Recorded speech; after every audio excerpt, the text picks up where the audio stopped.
पहिले विचारलं गेले काही दिवसापासून न्याय मागणीच्यासाठी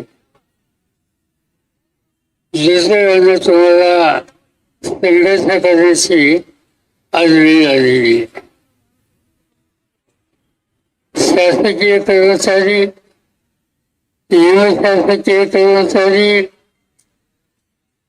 हे महाराष्ट्राच्या प्रशासनाचे अत्यंत महत्वाचे घटक आहेत. त्यांना सन्मानाने जगण्याची भूमिका ही राज्यकर्त्यांनी घेतली पाहिजे. अशी घेतल्याच्या नंतर समाजाची सेवेची जबाबदारी आहे. शिक्षकांच्या माध्यमातून ज्ञानदानाची असेल, शासकीय ऑफिसमध्ये काम करणारा श्रेणीचा कर्मचारी असेल, त्याच्यामार्फत प्रशासकीय सेवेचं काम असेल, जे काम त्यांच्याकडे येतं त्या कामातून जनतेला, विद्यार्थ्यांना, विद्यार्थिनींना सन्मानजनक वागणूक आणि आधार ही देण्याची जबाबदारी तुम्हा घटकांची आहे.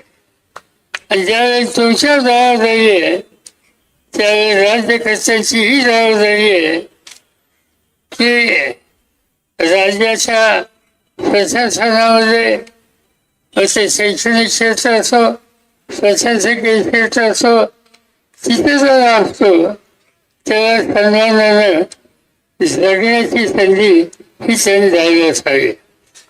आणि हा दृष्टिकोन आम्ही लोकांनी नेहमी स्वीकारला. तुम्हाला लोकांना माहीत नसेल पण एकदा 1980-81च्या साली असंच कर्मचाऱ्यांनी, शिक्षकांनी, शिक्षकेतरांनी महाराष्ट्रात एक आंदोलन केलं. वेगवेगळे असे आंदोलन चाललं. त्यावेळेच्या राज्यकर्त्यांनी त्यांच्याकडे वेगळ्याची भूमिका घेतली. मागणी काय होती? मागणी ही होती की केंद्र सरकार जे देतं ते महाराष्ट्राने द्यावं. आणि ती मागणी काही मान्य झालेली नाही. सुदैवानं राज्य चालवण्याची जबाबदारी माझ्याकडे झाली. आणि मंत्रिमंडळाच्या पहिल्या बैठकीमध्ये आम्ही निर्णय घेतला की जे केंद्र सरकार देईल ते महाराष्ट्र सरकार देईल. आणि ते आज अखेर पाळले गेलेले आहे. आता हा धोरणाचा भाग या राज्याने स्वीकारला आणि राबवला. आज त्याच राज्यामध्ये मला समजत नाही की सफा अनुदान ही काही भानगड आहे. तुम्ही वेतन द्यायचं, कष्टाची किंमत द्यायची, पण सफा सरकारने का? आणि ती सरकारने द्यायची ती मान्य केल्याच्या नंतर त्या संबंधीचे आदेश हे काढायचे आणि तरतूद करायची. तरतूद न करता आदेश याचा अर्थ तो कागद कचऱ्याच्या पिशवीत टाकण्यासारखा आहे. आणि म्हणून राज्याची जबाबदारी आहे जे द्यायचं आणि देणं गरजेचं आणि योग्य हे पटल्याच्या नंतर त्या संबंधीची पूर्ण तरतूद करून याबद्दल लोकांना न्याय देण्याची जबाबदारी सरकारला चालता येणार नाही. आणि आज तुम्ही गेले काही दिवसापासून यासाठी संघर्ष करताय. राज्यकर्त्यांना माझी विनंती आहे की शिक्षक नवी पिढी घडवणारा घटक आज पावसामध्ये, शिक्षणामध्ये इथं बसतो आणि ती वेळ त्याच्या येते हे महाराष्ट्राला सोडवणार नाही. आम्हाला आज राज्य त्यांच्या हातामध्ये आहे. आणि काल मला रेडी साहेबांच्याकडनं समजलं की राज्याचे मंत्री येत आहेत. मला असं वाटतं की मंत्री येत आहेत, ठीक आहे, त्याच्याकडचे प्रश्न सोडवतील, पण प्रश्न अद्याप सुचलेला नाही.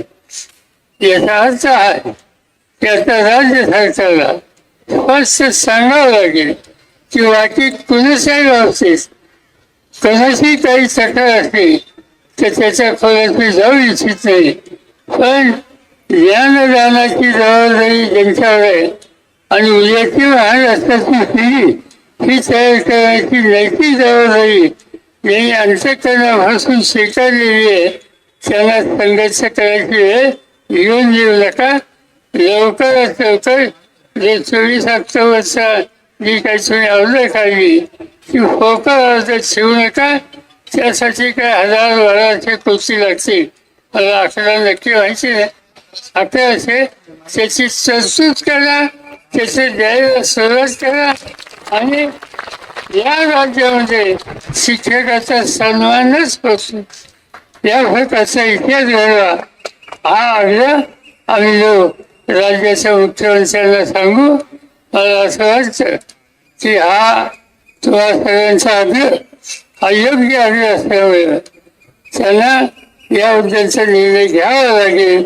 आणि त्या संबंधाची आग्रही भूमिका मी आणि आमच्या सगळ्या सहकार्यांनी या ठिकाणी घेतली जाईल. ज्या वेळेला तुमच्याकडे यायचा निर्णय झाला मला सूचना आली, हे लंके माझ्याकडे आले होते. म्हणजे काय करलं ते सांगितलं, केव्हा माझा फाळणे तालुका, माझा मतदारसंघ, फाळण्याचं वैशिष्ट्य आहे की शिक्षकांची संख्या जास्त आहे. काही गावं असे असतात की तिथे शिक्षक जास्त असतात आणि त्यांनी सांगितलं की शिक्षक हा उन्हाळ्याचा पावसाचा विचार न करता संघर्षाला बसला असते तर त्या ठिकाणी आपण गेलंच पाहिजे. वेळोवेळी जाणार आहे ते सांगितलं की मी येतो आणि त्यासाठी जे जे काही करायचं असेल त्याच्यात तुम्हा लोकांच्या खाल्ल्याला खाल्लं मी या ठिकाणी सहकार्य करायला तयार आहे. ही भूमिका त्यांनी केली, त्यांचं मी या ठिकाणी अभिनंदन करतो.